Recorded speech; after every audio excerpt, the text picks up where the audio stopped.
കേറ്റംപൂച്ച പറഞ്ഞത് ശരിയാണ്. ശക്തിയും ബുദ്ധിയും മാത്രം പോരാ, ധൈര്യവും വേണം. നല്ല ബുദ്ധിയും ശക്തിയും ഉള്ള ഒരാൾക്ക് ധൈര്യമില്ലെങ്കിൽ ഒന്നും തന്നെ ചെയ്യാൻ കഴിയില്ല. ശരിയല്ലേ? അങ്ങനെയുള്ള ആരെങ്കിലും ഉണ്ടോ? ഉണ്ട്.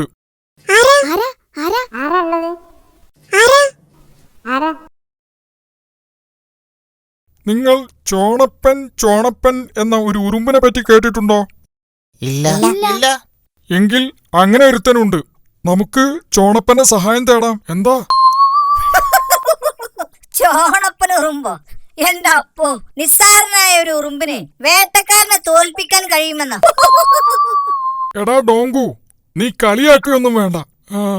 ചോണനുറുമ്പ് നിസ്സാരനായ ഒരു ജീവിയാണെന്നാണോ നിന്റെ വിചാരം? ആരുടെയും കഴിവിനെ ചെറുതായി കാണരുത്. മറ്റുള്ളവരെ നിസ്സാരന്മാരായി കാണുന്നവരാണ് മണ്ടന്മാർ. ഓഹോ, എന്നാ ശരി. ചോണപ്പനുറുമ്പിനെ എന്താ ചെയ്യാൻ കഴിയാന്നോ? ചോണപ്പൻ വേട്ടക്കാരനെ ഓടിക്കുന്നത് ഞാൻ എന്റെ കണ്ണുകൊണ്ട് കണ്ടതാ.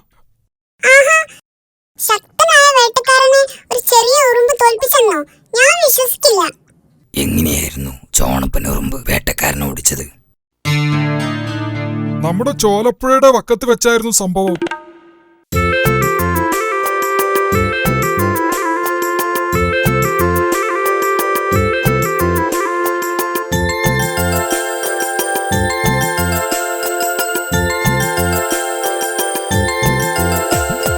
പുഴയുടെ വക്കത്തെ അത്തിമരക്കൊമ്പത്ത് പാവം ഒരു പ്രാവ് വന്നിരുന്നു. പുള്ളിച്ചിറകുകൾ കൊത്തിക്കുടഞ്ഞും കൊണ്ടൊത്തിരി നേരം കഴിച്ചുകൂട്ടി.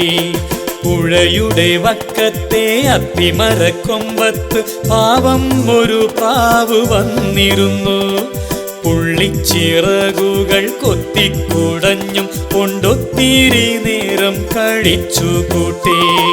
കളകളം പാടും കുഞ്ഞോളങ്ങൾ കണ്ടിട്ട് വെള്ളരിപ്രാവിൻ മനം കുളിർന്നു.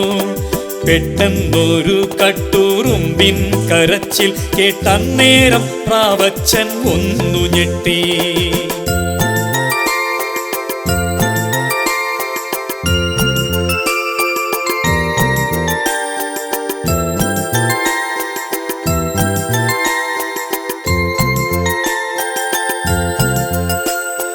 വെള്ളത്തിൽ മുങ്ങിക്കുളിക്കും ഉറുമ്പിനെ കാണേയിലയൊന്ന് കൊത്തിയിട്ടേ.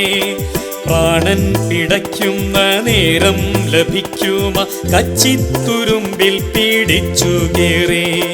ജീവൻ കനിഞ്ഞിടും കട്ടുറുമ്പിൻ മുഖം സന്തോഷമാലെ തുളുമ്പി നിന്നേ.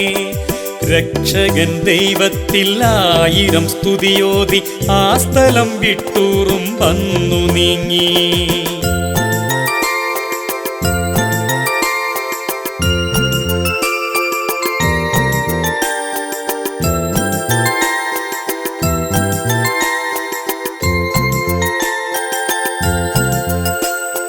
പിന്നെയും കട്ടുറുമ്പാ വഴി പോകവേ ഒരു വേടനമ്പുമായി കാത്തിരിപ്പു.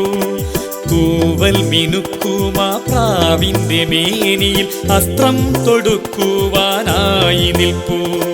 വേടന്റെ കാലിൽ കടിക്കവേ അമ്പിന്റെ ദിശ മാറിയെങ്ങോ പോയി പതിച്ചു.